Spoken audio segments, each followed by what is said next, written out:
Welcome to Paint the Chat podcast.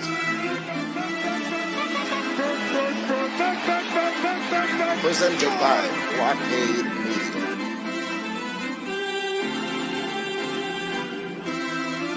Now, here are your hosts, the big swinger, Mr.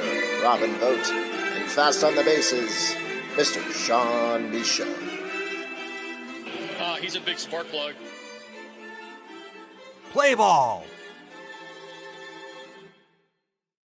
Hey, look at that. What's going on, folks? Welcome back to Painting the Chat podcast here live.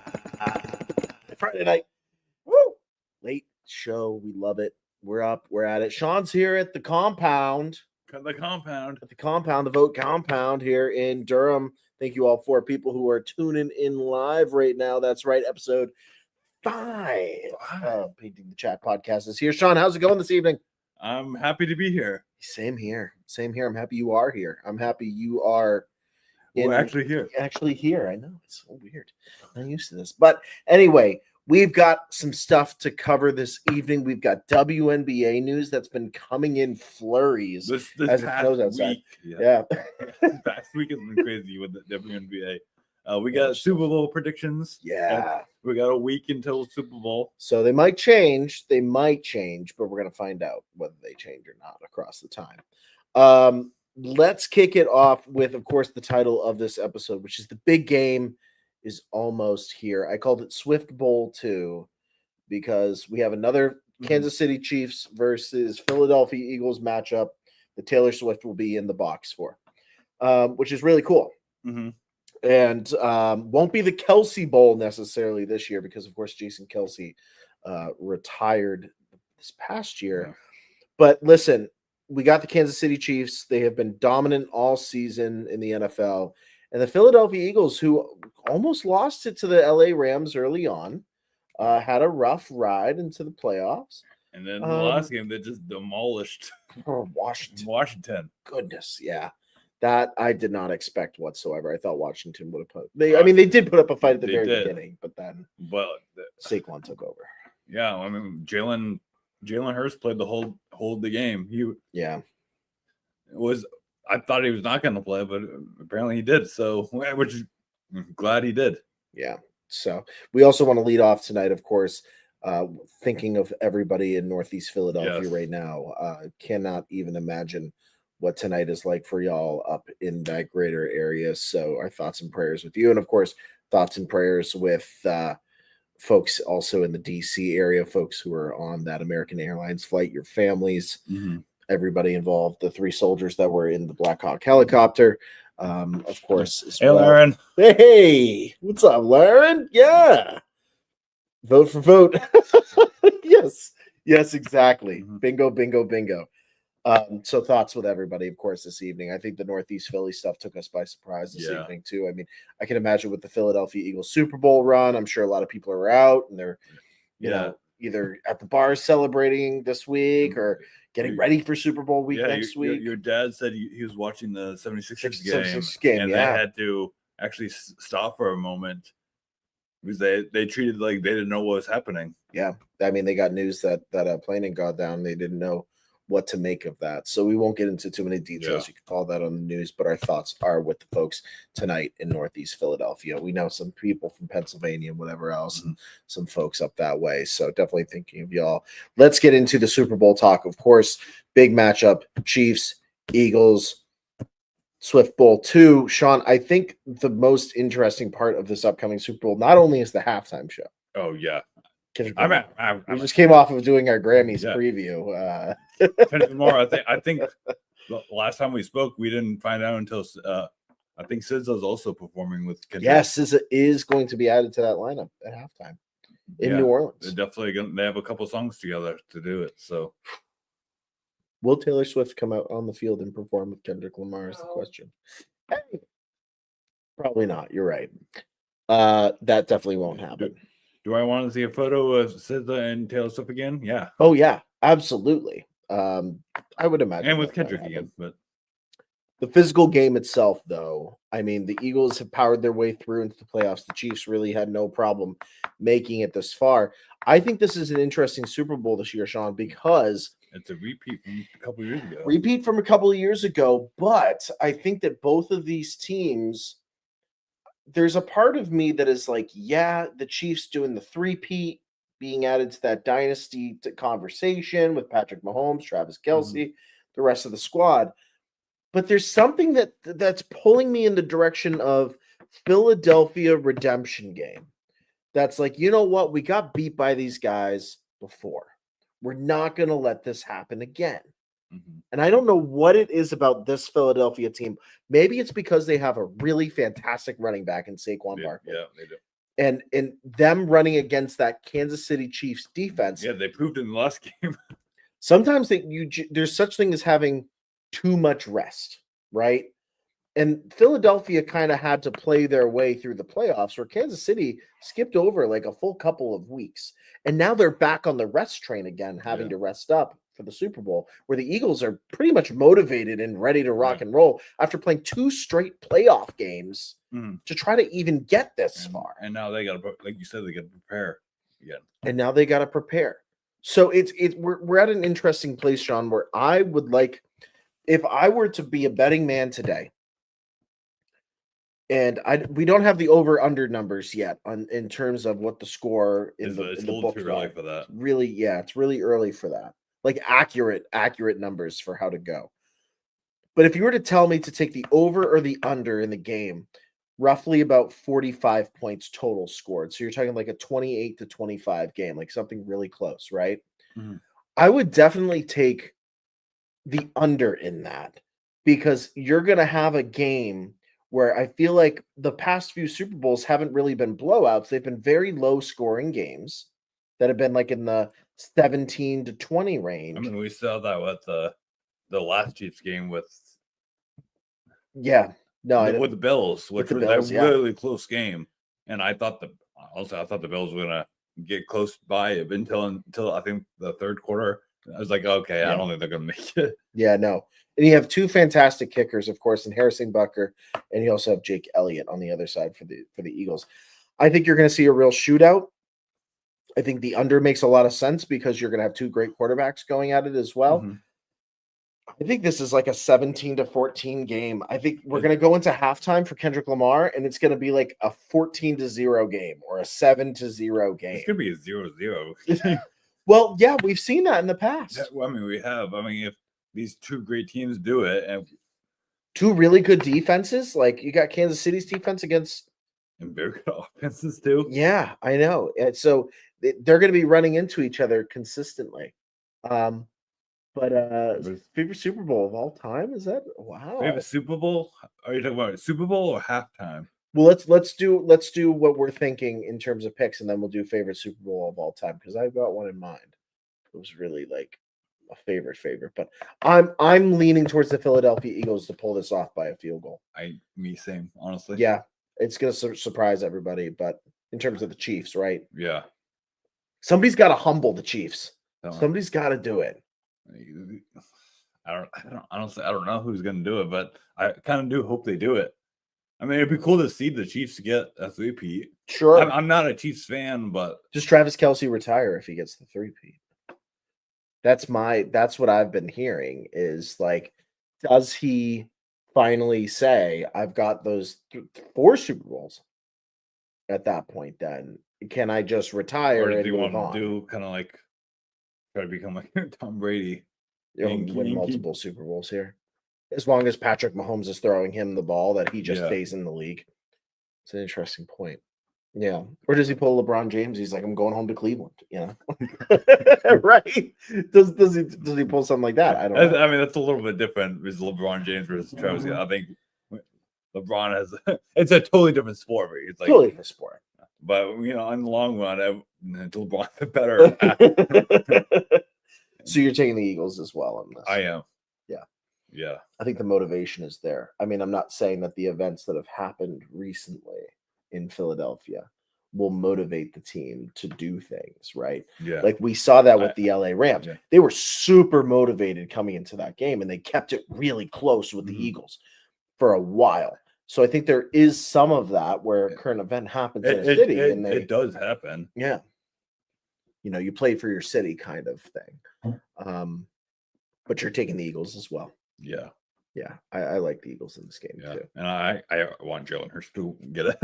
It'd be great. As you guys know, last time he said from Alabama, I'm an Alabama fan, so I got to go with him. Yeah, absolutely.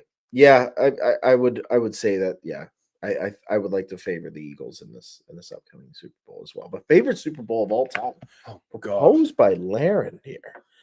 Wow, favorite Super Bowl. That's interesting. I'm gonna look. That's okay. You can totally do that. I'll go first. My favorite Super Bowl of all time was actually Super Bowl 40, which was the Pittsburgh Steelers versus the Seattle Seahawks. It was Mike Tomlin versus Mike Holmgren.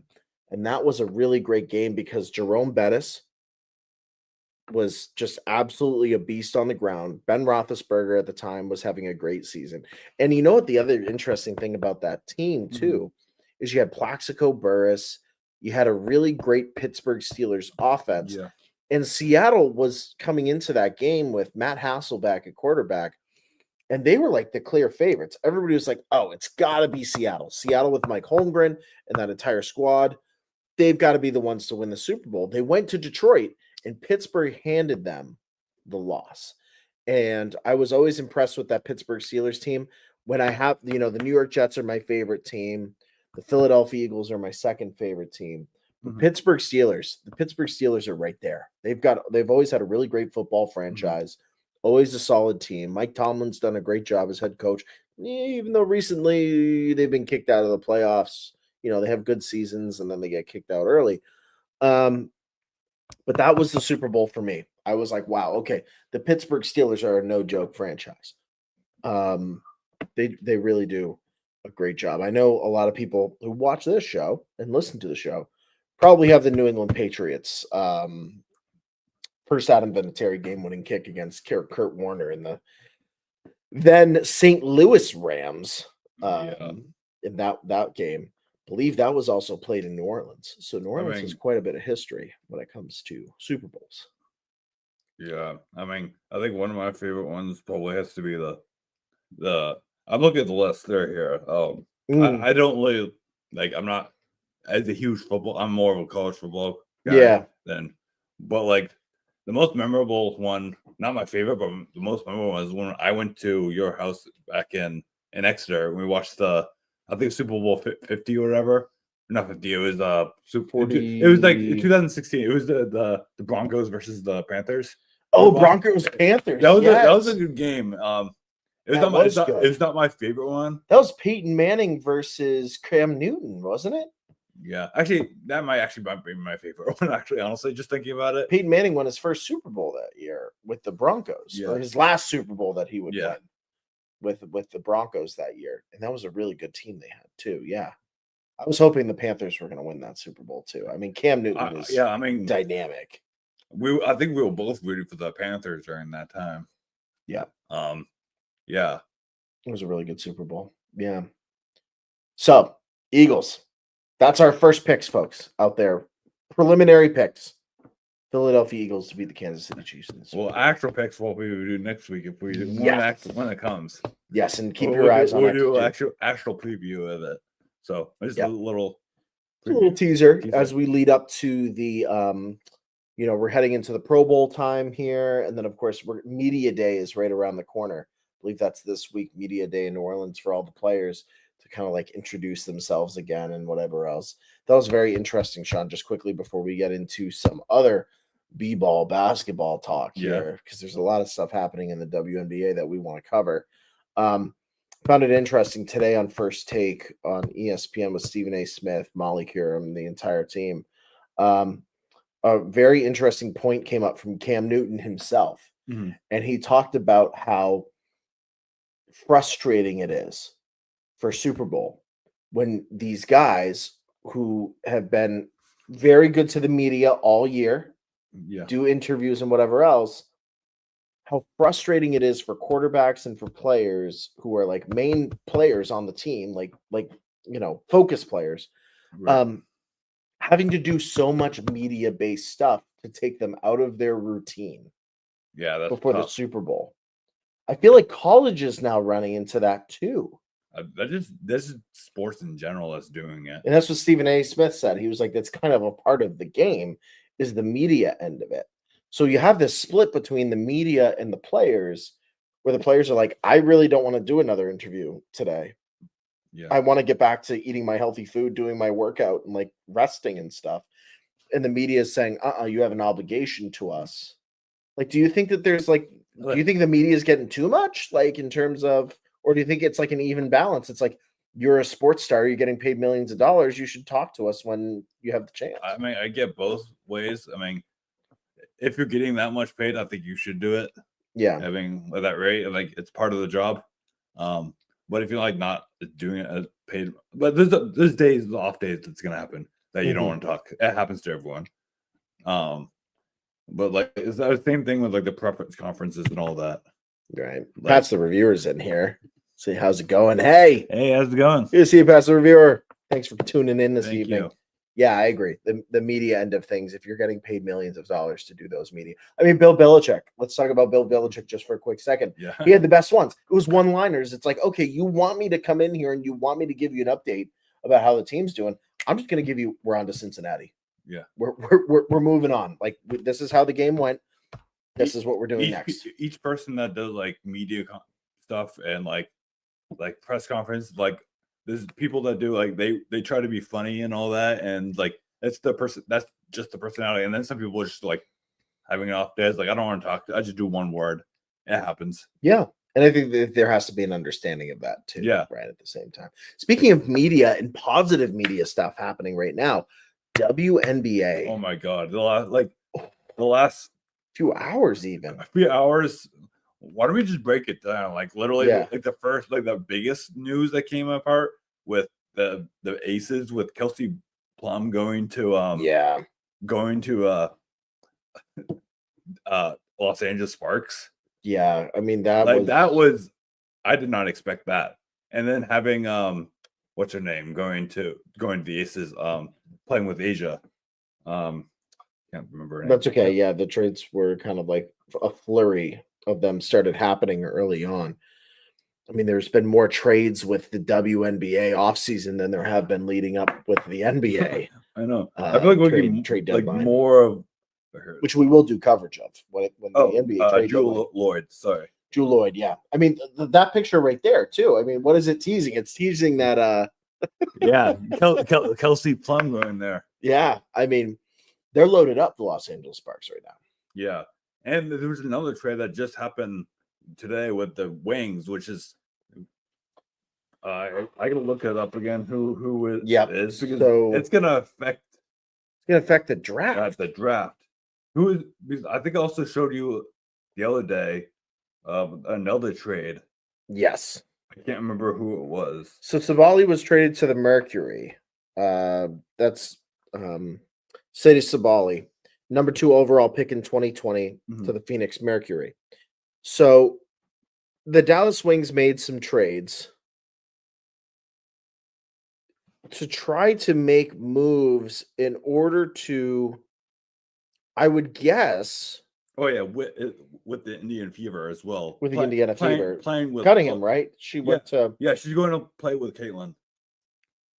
Which is crazy when you think about where the Indiana Fever are moving. You know? Yeah. Oh, it was Nolsa Smith was going to play with the Wings. Right. Which at that point, I think with the kind of trading that we're seeing moving around, and I think, we're seeing the Los Angeles Sparks get super like loaded up for a really fantastic season up ahead. We're seeing Indiana say, hey, you know what? We brought in Caitlin Clark. We had a really kind of meh year. We need to start bringing in more superstars and folks around Caitlin to support her with her role on the floor, because Caitlin is a really great 3-point shooter. Yeah. But there's not a lot of inside protection happening in Indiana right now. I saw that. Yeah. You know what? It's kind of, but it's not. It's just the mustache. Yeah. It's the mustache. I could do the handlebar, but then you're talking like Hulk Hogan, and then it's like, listen, brother, like, but I'm not going to get into Hulk Hogan. No. We're not going to get into Hulk Hogan right now on the show. I mean, it's hilarious to see everyone moving him, though. Yeah, that was hilarious at the WWE event. Yeah. Like, just booing Hulk Hogan. Let me tell you, boo. Anywho, I think that a lot of these teams are loading up and getting prepared for the draft because there definitely. is so much great talent coming out of women's college basketball this coming season. The Wings were definitely getting ready because I think Paige? I think Paige is now like after was most likely Paige is going to the Wings. I think. I mean, it'd be great to see her with Melissa She's Smith. gotta come on to Connecticut. She's gotta stay there. I'm sorry, I'm not gonna sing it. I know you got on me for that. No. We can't do that. Sorry. No. No, we're not gonna do that. But listen, I would love Paige to play in with the Suns, but I don't think that would happen unless they trade.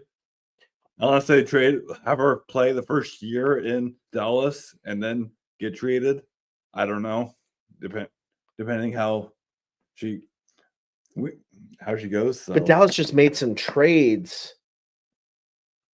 They made some trade arounds to really like stock up on like making cap room, which I would imagine by making cap room, not only can you go out and draft Paige and get her on a really good contract in the draft after, like beyond a rookie contract, essentially, like saying like we really want you in Dallas, but does that also free up room to say we're gonna bring in this star to be with you? We're gonna like is Dallas having those conversations with Paige now? Because with the NIL in college, they're allowed to talk. Right now, she's probably more focused on the game right now, but with UConn, yes, probably in the background, yeah. Like, hey, if we draft you, or I'm sure Paige already has an agent, right? Oh, most definitely So if that conversation's happening, I imagine Dallas is saying to the agent, hey, we're looking to draft Paige Buckets over here. Our goal by making this trade and freeing up cap room is to bring superstars to Dallas with her, which is now what Indiana is doing. I was about to say Indiana's doing that, and especially with Caitlin Clark and with all these star players now coming, to be, So do we see, Sean? This might be a crazy statement. This might be a real crazy statement. Are we starting to see the New York Liberty, the Las Vegas Aces, the Connecticut Suns, a lot of these teams that have been like at the top for some time now, especially the New York Liberty, and now with the new team in Golden State? Yeah, I know. That's with the Valkyries. The Valkyries, right? Yeah. So there's this development happening in the WNBA where, oh yeah, drop by to say hi. I gotta go. Good to see you. Good to see you too. The WNBA is expanding in a way where we're not just looking at the New York Liberty. We're not just looking at Connecticut Sun. We're not just looking at Los Angeles, even though they've made a big splash here, right? Like suddenly Dallas can end up being added to that name, to that list. Indiana's just getting better. Yeah. I think the WNBA is not done yet. I mean, I still think there should be a team in Boston. I think there should be a WNBA. There should be. Like you can still have the Connecticut Sun because there really isn't anything between New York and Boston. You kind of need that team there at Mohegan Sun. Yeah. Because that's a draw, right? To the casino, to all that. I mean, after with the announcement of the Valkyries, I'm sure with the rise of the popularity of the WNBA, they're definitely gonna have more teams. I mean, like you said, hopefully Boston. It'd be really great. It'd be really great. Or New England. Just call them New England, the New England somethings, and then put them in New Hampshire, put them in Maine, put them in somewhere, right? Like have that kind of expansion because you do have a lot of colleges up here that have really good women's basketball. The UNH women's basketball like the one. UConn's right there, right? With the Connecticut Sun, or get another team near South Carolina. Well, that's true. Speaking college basketball, they're on a run. They are on a run right now. Absolutely. So the expansion of the WNBA is for certain. The splash that's happening with the WNBA, I never thought on this show that we would be talking so much WNBA on a week-to-week basis. It's exciting to see. It's really exciting. Like the amount of trades and the talent that's moving. Like this doesn't even happen in the NBA at the trade deadlines or during the off seasons. not these kind of moves. Like they're not afraid to make moves. Not here. recently, but like back in the day, yeah. Back in the day, this is reminding me so much of mid-2000s NBA trade deadline. It reminds me of how like big like baseball trade deadlines are doing. They always do that. There's always a splash. Yeah, it's a really good point. Yeah, we're at a really great time with the WNBA and like it's good to see in the past like couple years that like ESPN and like all these big sports network is talking about it, the WNBA like it's like regular now. Yeah, it is. Like it has like it's popular now. Everyone's seeing it. It's like the rise of the popularity. And I think with the NBA All-Star game, I know Caitlin Clark just said she's not going to participate in the 3-point contest. Sabrina's probably going to come back and do it again, I would imagine. I don't think that changes the popularity of it. No, I get why she doing it. We were talking about it earlier, yeah. And like again, like the same thing. That's what like I don't think she doesn't want to be in the center of attention because that's how the media is looking at her right now. I think she just wants to play ball and all that, and I think she's just also just getting ready for the next season. Yeah, and that's why she's not on Unrivaled. The Unrivaled stuff that's going on. That started this weekend, right? This week, yeah. And I think that's why she's not in it because she doesn't want to be overlooked. Because if she's just on there, everyone's going to be talking about her, and not the other players. Right. And I get why she chose to do that.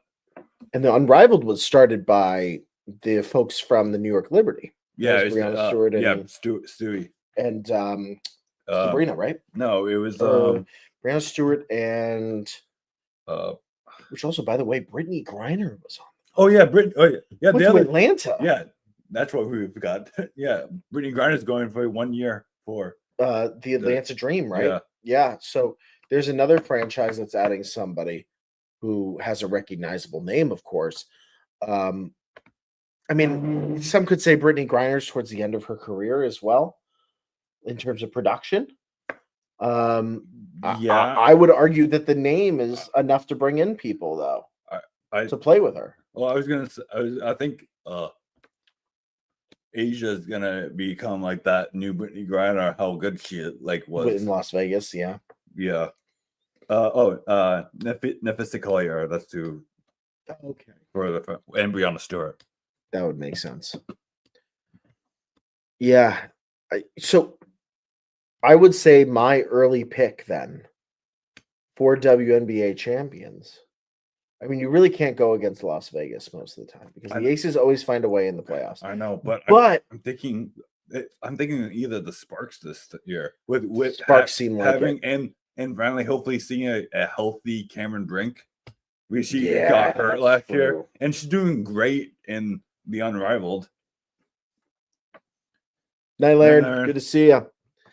Yeah, I would agree. I think, but if they add more stuff to Indiana, I feel like Indiana could take it which Caitlin. Is crazy to think 1 year after adding Caitlin Clark that they have built up that team. Unless that's what they knew. They knew that was going to happen. I mean, that's what Caitlin does. That's like she's unstoppable. Like what if you've seen her in college? That's how she plays. Yeah, I know she was a little rough in the first first half of the season, WNBA season, but like second half, she imprinted herself into it. She had to get ready and play with the actually WNBA versus college. Right. And I think Paige is going to do the same. We'll see how she goes, how she fits in there. Yeah. I mean, it seems like we are heading in the direction where Indiana just gets better. Indiana takes on Los Angeles in the championship. Like it kind of seems like we're heading that way. I guess you see where Paige goes. You see where a lot of this talent coming out of college goes. Also, it's going to be add to it. It's going to be also interesting seeing the Valkyries play. See where it's their first time playing in the WNBA, right? And it's a whole new place. Not new. I mean, technically new place, but new. Because they're playing at the arena where Golden State plays with Steph plays. Oh, the Chase Center. The Chase Center. Yeah. That'll be interesting to see. I don't know. I feel like the WNBA like trade stuff has been much better than the NBA stuff, like you said. But I think we should talk a little bit the NBA. What's going on with Jimmy Butler? Oh my goodness gracious! What did I text you? It was a what? I texted you. I texted you the tweet because he was saying. I told Rob, was like, "Oh, I don't think Jimmy's playing for a while." Oh, here it is. Because Shane Charania, he tweeted out the Miami Heat are suspending Jimmy Butler indefinitely, and then he retweeted it. Jimmy Butler walked out of the Heat shoot around this morning after being informed by his team planning not to start him with Haywood Smith starting moving forward. And then I texted you, Jimmy's not playing for a while, and then he said, "Why? Why be such a dink, Jimmy?" I mean, it's definitely because he wants to be out of Miami. Yeah, 100% he wants to be out of Miami. And he wants to be out of Miami not only because of his playing time. I mean, he just got moved aside for Haywood Highsmith.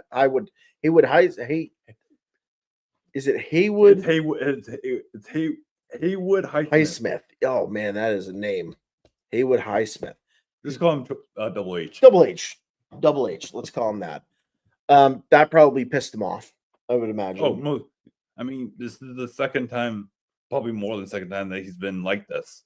So in Miami. This is the other thing too, is I guess I don't understand Pat Riley here, the owner of the Miami Heat, his movements here, because they suspend Jimmy, right? After probably like a month to 3 weeks worth of this happening, where he is saying, I don't want to be a part of this team. I need to move on. And Pat Riley continues to be like, yeah, you know what? We're just going to suspend you. We're going to bench you. We're going to do this. We're going to do this. With no updates about what teams are interested in maybe grabbing Jimmy Butler and looking to like make a run at some point. If he's going to act like this, no one's just get rid of him. Like no one's not going to want him unless the team really needs him and they really don't care. This is like I think we were talking about this the last episode where we're talking about how stars want to play with each other, with like Jimmy Butler and who was it that? Oh yes, I know who you're talking about. We made a comparison with James Harden yes. and KD. Yeah, how that did not work in Brooklyn. Yeah. And James wanted out. And it wasn't even just that James wanted out. Kevin Durant wanted James out, and Kyrie wanted James out. Yeah, it was the James Harden problem, and we know how James Harden is. He's a good basketball player. In fact, they made the All-Star game again too. It's just mind. He's a good basketball player, but he's that same personality of Jimmy Butler. Like he talks shit. He's an idiot for sometimes. Yeah. So when you're looking at teams that could, like, I was just pulling up the standings here quickly. I was too. I saw because Miami's 7th right now in the Eastern Conference, so they're in the playoff. They're 500, like right on the line. So, I mean, if you're looking for teams that are on the cusp that could probably take on Jimmy Butler, I think the problem is Jimmy Butler wants to be a star. And yes, he's trying to act like he. I think he feels like he's trying to be a Blake Griffin. Right, which he's not. I honestly, I think Blake Griffin's a better basketball player than he is. Yeah. But I feel like that's what Jimmy. I feel like Jimmy's trying to be like him, like be an all-star. He wants to be number one. Right. But you can't do that. I mean, the only thing I could say, just looking at the standings here in terms of a team that could take on Jimmy Butler, and it wouldn't affect morale, and it wouldn't affect ownership really if he was throwing a fit about anything, and are on the cusp of making it into the playoffs here. Of the teams, I'm going to be honest with you. I would say if I were the Brooklyn Nets, I'd say, yeah, you know what? We got Cam Thomas, we've got Nick Claxton, we've got Jalen Wilson. We've got a lot of young guys who, if Jimmy Butler came in here, gave us like a couple of years or whatever else of performance, the young guys would just look at him and say, dude, shut your damn mouth.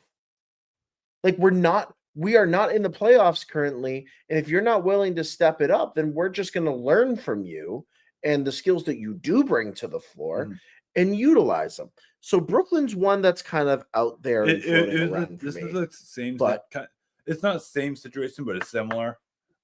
With Kyrie Irving during the Celtic era when he played it, and how he was, people, especially the fans, still dislike him. I mean, he's a good player. I mean, some of the stuff he says is shitty, but like, it happens on the court. On the court. I mean, off the court as well, but like behind the scenes. Oh no, I'm saying on the court, his performance and what he brings to the game. Oh no, most definitely. But off the court, I think that's the reason why. That's the problem. It's like the Celtics built a good team, but like the dynamics of like shit talking on off court, the behind the scenes, it doesn't work out.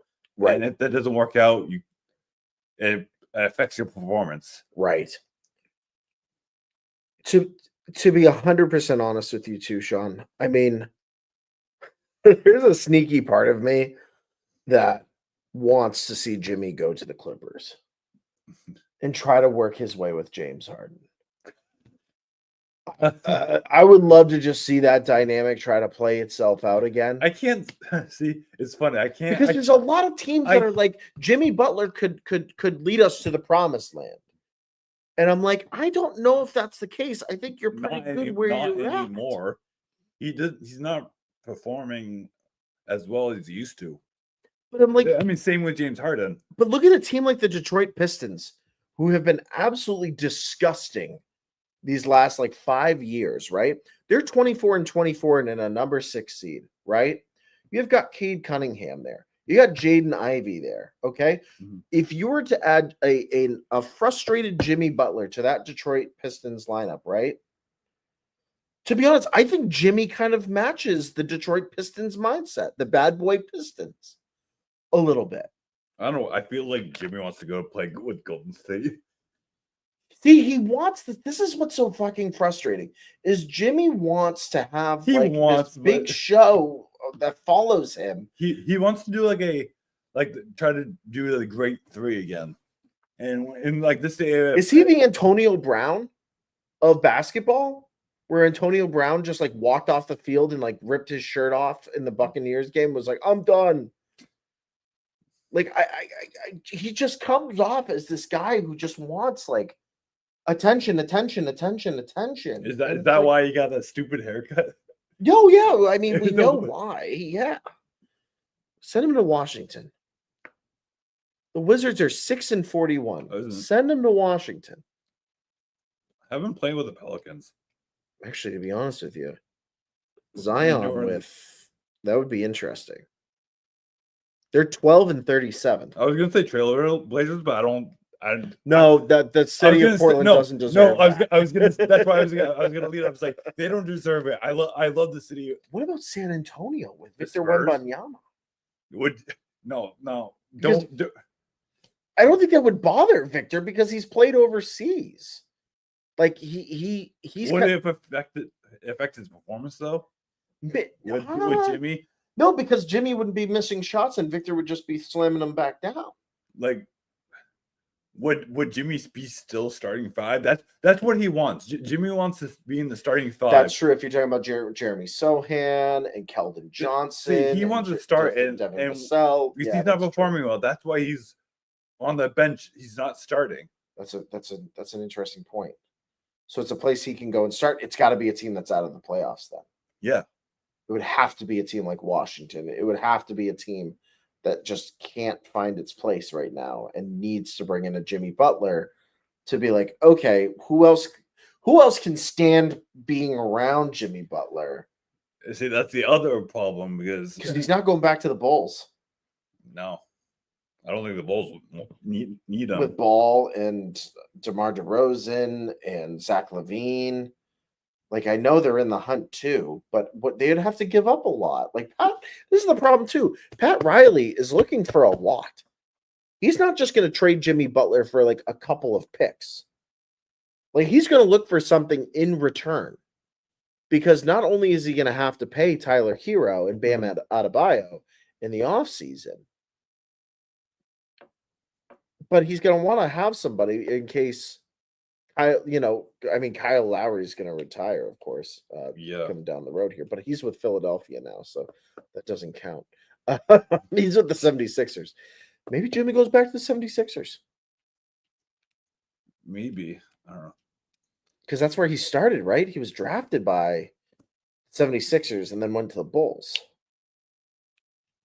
Yeah. Or was he drafted by the Bulls and sent to the 76ers? Well, I can't. See, this is the weird thing. Nobody cares. That's the problem. Jimmy Butler is throwing such a fit. Nobody cares about where you started, man. I mean, or did he just end his career because he's getting old? Listen, do us a favor. Do us a favor and shut up and just leave. Leave the league. Yeah, he went to. So you forgot he went to the Timberwolves after the Bulls, right? For 1 year. So don't go to Minnesota because Anthony Edwards has got Ant-Man's got that figured out up there. Yeah. No need to disturb the Ant-Man. Okay. That makes sense then. Yeah, I don't know. I don't know where this ends. Trade deadline's going to be coming up post NBA All-Star weekend. Yeah, it's going to be an interesting All-Star weekend. It is. It's going to be a very interesting All-Star weekend. I know they did the reserves. Yeah. So we have, I'll read it off because I'm looking at it. Yeah, go for it. So for the Eastern Conference, we have Giannis starting, Jalen Brunson, Donovan Mitchell, Jason Tatum, my boy, and Cat. Cat, yeah. And for reserves, Jalen Brown. Glad he's actually in it. Yeah. Pascal. Pascal Siakam. Pascal, yeah. And Darius Garland, Cade Cunningham, Evan Mobley, Damian Lillard, and Tyler Hero. We got Kenny coaching for that team. Nice. I just realized they're not doing Team LeBron, Team. No, they're doing back to Eastern Conference. I'm so glad they're doing that. Can I be honest about that lineup though? Yeah. Really bummed that Tyrese Halliburton did not make that lineup. Yeah.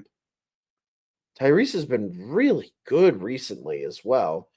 And of all the Indiana Pacers to make that lineup, not Tyrese Halliburton, but Pascal Siakam. That's you know who else I'm surprised that's not on there? Who's that? Trae Young. It's because he's playing in Atlanta, right? Yeah, I know. Yeah, right. But he's putting up great numbers. Yes. Boy, he talk about a player at the trade deadline that if I were Trae, I'd be like, I want to go somewhere else. San Antonio. I want to go somewhere where I can like be a star, but also help them build something. You know, go to a team that's actually going to do something. So then we have the Western Conference. Yeah. Which is going to be crazy. Instead of Steph versus LeBron, they're playing together. So Steph Curry, Kevin Durant, for the starting, Shea Gillis and Alexander. Yep. I'm glad he's starting. SGA, yep. He totally deserves LeBron, which I said, and Jokic is starting. Nice. And then reserves, we got Anthony Edwards, Anthony Davis, James Harden, Jaren Jackson Jr., Alfred Sengun, Joe Williams, and Victor I can't forget Wembanyama. And then we got Mark. Did I get this guy? Mark Tagno? Yeah, thank you. Oklahoma City. Yeah, I mean, you look at those lineups. I like the Western Conference lineup with Shea Gilgeous-Alexander and those guys in there. I mean, that's a really good lineup. Mm-hmm. Eastern Conference always is good, but I think if Ant-Man goes off and whatever else, I mean, those games are always like 140 something to 130 something. Like they're always very. I feel like they're entertaining, but I always find that the skills competition stuff is always the best part of the weekend. Yeah, it's different. I love watching I feel like MLB's All-Star game is much better than the NBA. Yes, I would agree with that. Because it feels like it feels like a regular game. It still feels like a playoff game. Yes, and that is true. It's an interesting time. I think we've gotten to that time of the show too. It's getting late. Yeah. It is definitely that time of the show, breaking down everything happening. Of Do you have course. anything else we need to talk about? No blind rankings tonight. I know. I thought about doing the blind ranking, and then I'm like, save it for online. I'm gonna save it for online. I really want to think about it. It was baseball related, but I feel like I need some baseball news to kind of tie it in all together. We'll probably get some. Yeah, I think so. My Mets here, very close to having Pete Alonso finally locked in for the season. Yeah. Very close, and we kind of need Pete back in order to make some things happen. So when that baseball news drops, maybe the Red Sox can sign some more folks as well. Who knows? We don't know. Alex Bregman and Pete have just been like, Bregman especially. What is going on? I don't know. I think he's going to Houston, but stay with Houston. I think they're going to sign him. I'd like to see him on the Sox. That would have been great. I don't think the Sox are going to get him, honestly. Yeah. I guess we'll wait and find out. Check out blind rankings next week. Myself, Sean, will have that lineup, baseball related, coming down the road. Sean, we're at that part of the show. It's a little thing we like to call plug time. Plug time. Where can the good people find you across social media? On Twitter at SeanMarshall1, Instagram at It's Zone Z, and you can see myself on Facebook if you want. Will you accept? Depends who it is. Depends on who you are. If I know you really well and I'm not friends with you, then I would probably accept you. But other than that, I don't know. For all of you watching live here on X, thank you so much. Of course, we come here live to chat sports on X, over on YouTube, of course, as well, at Blockade Media, here at Paint the Chat Podcast. Follow us here at Paint the Chat Pod, and over on Instagram as well, where we put up clips from the show, clips from this episode, and also all of our latest predictions, news that comes out. I know we'll be definitely doing more WNBA news over on Instagram. Is there any more news? We might as well check before we go offline here. If anything else is dropped along the way. Probably not at almost 11 o'clock at night. Yeah, it's a little tight. It's a little tight at this point, but it's hard to know. Maybe something dropped. It's hard to know. Did Shams tweet anything recently? You have to look at Shams, right? See what's going on there. Oh, and season injury by Johnny Murray. Yeah, Murray. Wow. That sucks. That's for the Pelicans. So there you go. That was against the Celtics that happened. Yeah. That was a game. Celtics won by 2 points. And where's up with these close games? Very close games. A little scary for the Celtics. It's very scary for my team right here. My team doesn't matter. It's just we're on to the postseason. We're postseason of looking at other players. Yeah. That's where we're at right now. Again, you guys can follow me also over on here on X, not over on X, here on X at X_Robin W Vote, over on Instagram at IG_Robin W Vote for everything happening, of course, with Blockade Media and the Blockade Media crew over at Blockade Media here on X and over on Instagram as well. Sean, as always, fantastic talking with you about sports here. Exactly. We will catch you all next week, of course, leading up to Super Bowl, blind rankings, and maybe more trades. We'll see. Yeah. Keep it locked on social media. We will be posting all those trades as they come in so that y'all can see them. But until next time, we hope you guys have a fantastic evening. Enjoy this weekend of sports. Yes. And if you're hitting a home run out of the park, or finding that time to get out there, be active. Bowling that strike. Yeah. I don't know. We will see you all very, very soon. Have a fantastic evening. See ya. See you guys.